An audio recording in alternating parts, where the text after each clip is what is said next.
Здравствуйте, уважаемые телезрители! В студии Арифа Кабба, в эфире еженедельная передача «Вокруг Абхазии». Мы рассказываем о важных событиях во внешней политике, заметных мировых новостях, приводим мнения экспертов, анализируем происходящее. Итак, начнем.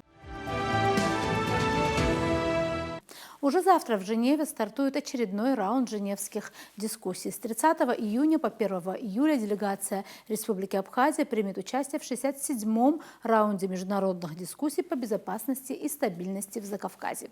В дискуссиях участвуют представители Республики Абхазия, Республики Южная Осетия, Республики Грузия, а также Российской Федерации и США при сопредседательстве ООН, ОБСЕ и Евросоюза. Республика Абхазия исходит из важности сохранения формата как единственного международного переговорного механизма, позволяющего вести предметный диалог по вопросам укрепления безопасности и выработки международных гарантий неприменения военной силы со стороны Грузии в отношении Республики Абхазия. Напомним, что в недавнем интервью агентству «Спутник» глава МИД Абхазии Олег Барцис отметил, что значимость женевских дискуссий неуклонно возрастает в контексте мировой нестабильности. В силу того, что стремительно меняется политическая ситуация, в том числе в нашем регионе, мы видим, какие тектонические сдвиги происходят в странах Южного Кавказа. Роль этого формата неуклонно возрастает, подчеркнул он. По словам министра, подготовка к каждому раунду проходит тщательно. Совершенствуется документационная и аргументационная база. Уже подготовлен ряд материалов, которые будут представлены сопредседателям и оппонентам. Продолжаем передачу. Новым чрезвычайным и полномочным послом Российской Федерации в Республике Абхазия назначен бывший губернатор Белгородской области Вячеслав Гладков. Он заменит на этом дипломатическом посту Михаила Шургалина, который исполнял обязанности посла с мая 2022 года. Указ об этом подписал президент России Владимир Путин. Вячеслав Владимирович Гладков – кандидат экономических наук с внушительным послужным списком, член Государственного Совета, награжден орденом Александра Невского, орденом Мужества, медалью Минобороны России за укрепление боевого содружества. В 2022 году был удостоен звания губернатор года. В 2021 году он был избран губернатором Белгородской области, набрав более 78% голосов. Кандидатура Гладкова была предварительно одобрена Комитетом Государственной Думы по делам СНГ, евразийской интеграции и связям с соотечественниками. Депутаты рекомендовали назначить экс-губернатора на дипломатический пост. Как отмечали источники в парламенте, назначение Гладкова связано с ротацией посла России в Абхазии. Сам Вячеслав Гладков ранее не работал на дипломатической службе, однако проявил себя как эффективный управленец на посту руководителя приграничного региона. Отметим также, что Вячеслав Гладков возглавлял Белгородскую область с 2020 по 2026 год. Имеющий протяженную границу с Украиной, регион в этот период регулярно подвергался обстрелам, и губернатор активно занимался вопросами безопасности и восстановления инфраструктуры.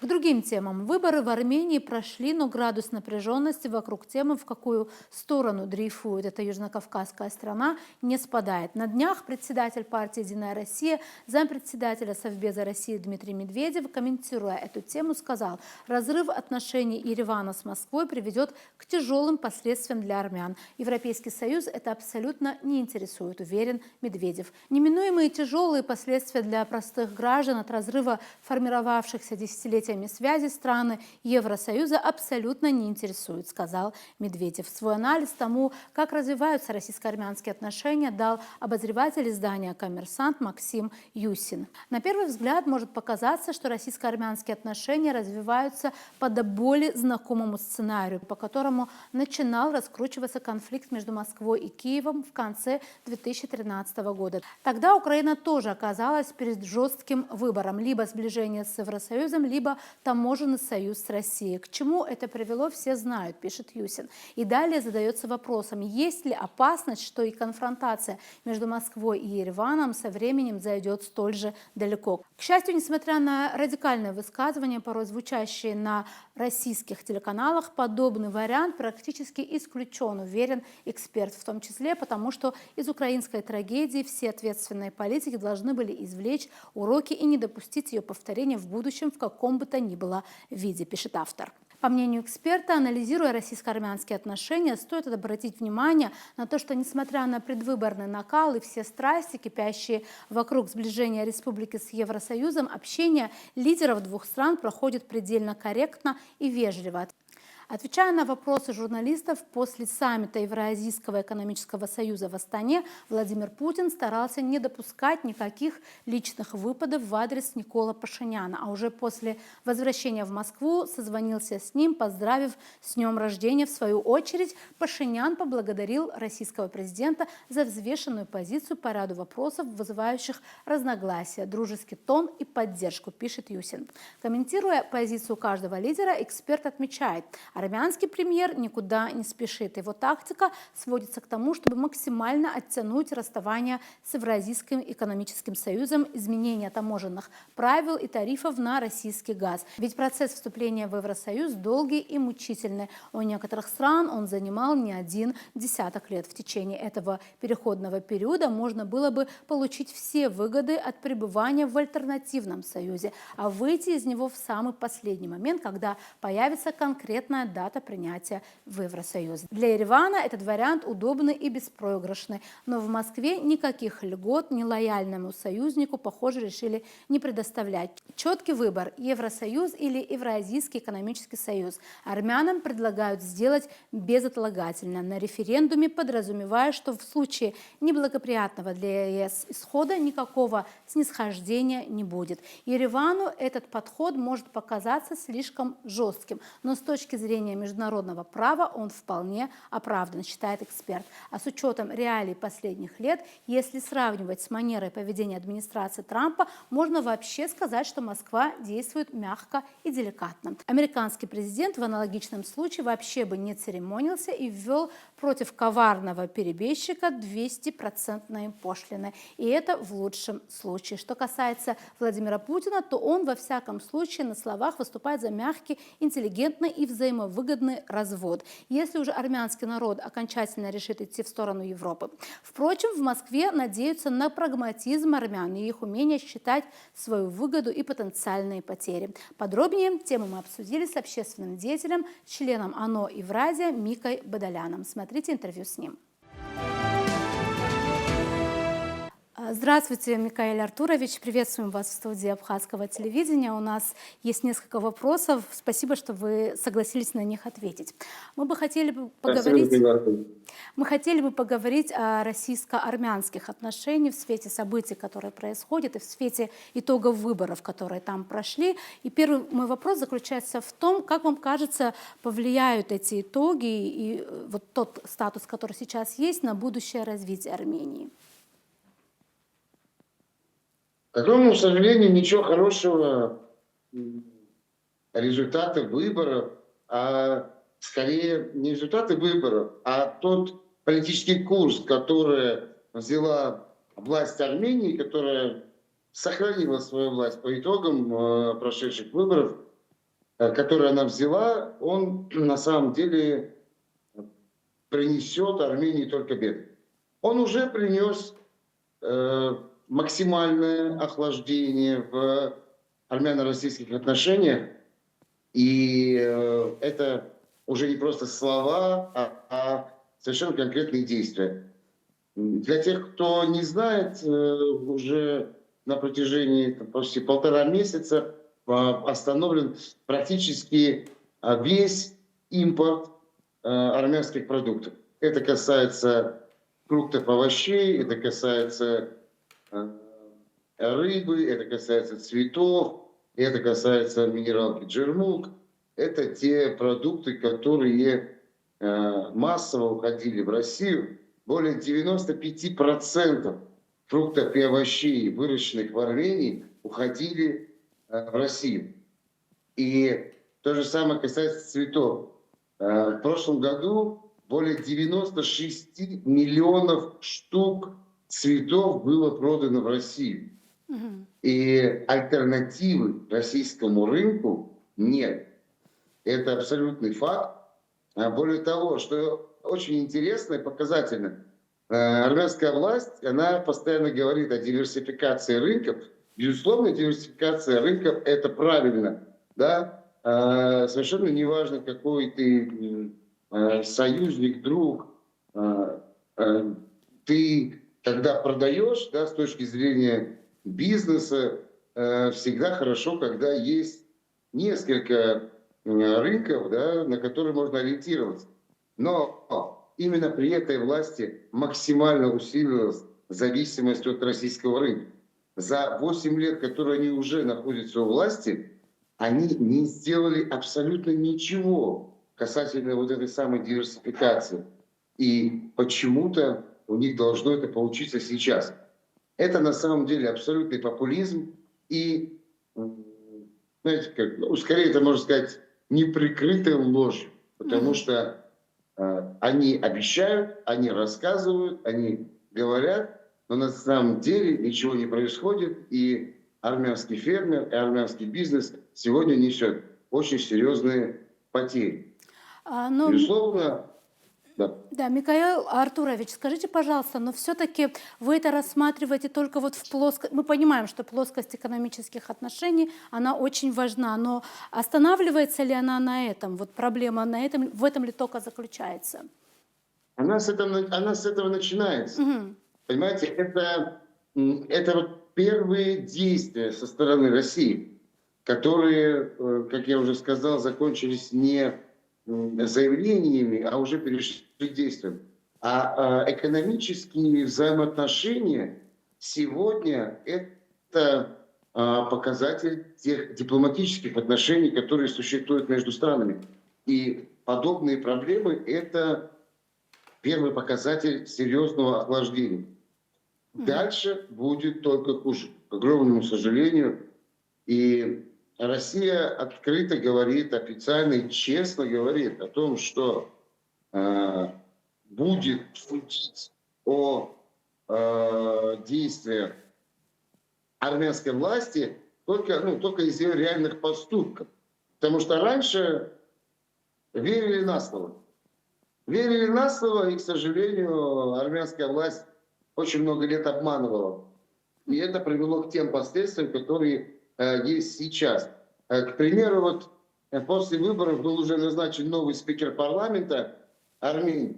И это человек, который откровенный русофоб, который учился в Турции, в университете, который является спецпредставителем по урегулированию армяно-турецких отношений. И именно Турция как раз-таки первым поздравила его с назначением. И это показатель того, что сегодня основное влияние на армянскую власть оказывается именно с Турцией, с Азербайджаном. И здесь Армения сегодня стала той точкой, где совпали интересы Турции и Брюсселя. Да? Евросоюз, он преследует свою задачу, а его задача одна – создание новой антироссии. По примеру Грузии Саакашвили, по примеру Украины, по примеру Молдовы Майи Санду. То же самое, к сожалению, те же процессы происходят сегодня и в Армении. Спасибо. Еще хотелось бы затронуть такую тему. Вот как вам кажется, есть ли какое-то разрешение у дилеммы между участием Армении в Евразийском экономическом союзе и ее стремлением вступить в Евросоюз? И есть ли ощущение, что это затягивается участие просто в ожидании того, что Европа даст какой-то вот зеленый свет вступлению? Вот ваше мнение на этот счет? Ну, слушайте, вся эта риторика, полемика по вступлению в Евросоюз, она абсолютно... это профанация абсолютно, только слова. Нету никаких оснований Евросоюза принимать Россию, принимать ее из корня. Давайте просто посмотрим на Украину, которая воюет, понимаете, которую Европа поддерживает полностью. Они есть в Евросоюзе? Или Молдову, или Грузию, которая сделала все для того, чтобы туда вступить, и также вступила в войну с Россией, инициировала ее и потеряла 20% своей территории. Или Турция хотя бы, которая 30 лет уже страна-кандидат. на самом деле не имеет абсолютно никакого смысла Армения для Евросоюза. Более того, в целом, понимаете, армяне, грузины, молдаване, они и в Европе им не нужны. Им нужна рабочая сила в каком-то формате, им нужны европейцы. Именно поэтому сейчас с попустительства Евросоюза уничтожается национальная идентичность армян.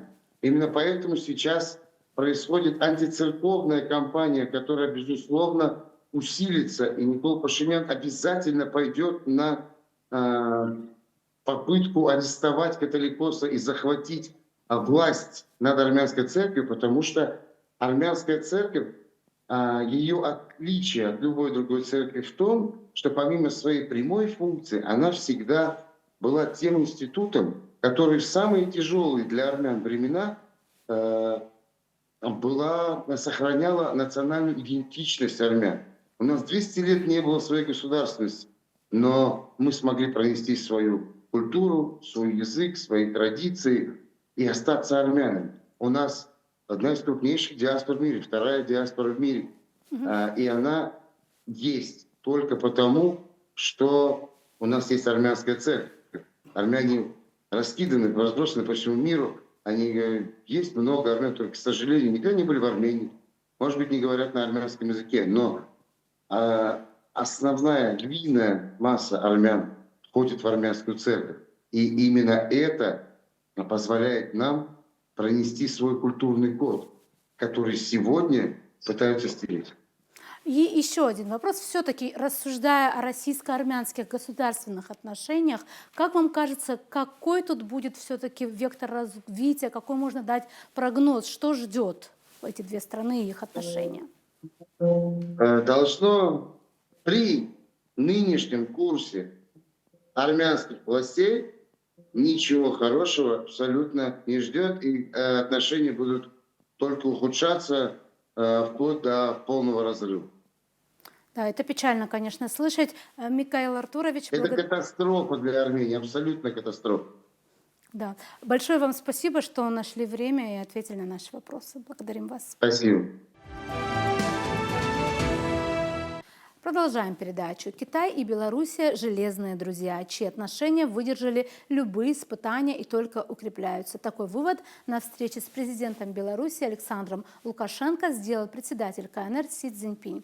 Наше с вами сотрудничество носит многоплановый характер, идет в ногу со временем и постоянно приносит новые результаты, уточнил Си Цзиньпинь. По его словам, китайско-белорусские отношения переживают исторический пик. Стороны также находятся в постоянном контакте по международным вопросам. Си Цзиньпин добавил, что Китай поддерживает Белоруссию в защите ее суверенитета, территориальной целостности и выборе пути развития. Он заявил о готовности КНР укреплять сотрудничество с Белоруссией по линии ООН и ШОС. Китайский лидер отметил необходимость мобилизовать все имеющиеся ресурсы для совместного продвижения инициативы «Один пояс, один путь» и наполнения практического двустороннего сотрудничества новым содержанием. Александр Лукашенко признался китайскому коллеге, что прибыл в КНР как к себе домой. Белорусская сторона постоянно обменивается мнениями с китайской по различным вопросам мировой повестки, рассказал господин Лукашенко. Он высоко оценил уровень взаимодействия двух стран, в том числе в области инвестиций и промышленной кооперации. Президент Беларуси прилетел в Пекин из Москвы после встречи с российским коллегой Владимиром Путиным. Визит в Китай стал первым в маршруте господина Лукашенко по странам Восточной и Юго-Восточной Азии. На этом у нас сегодня все. Будем продолжать держать руку на пульсе событий. До новых встреч в эфире.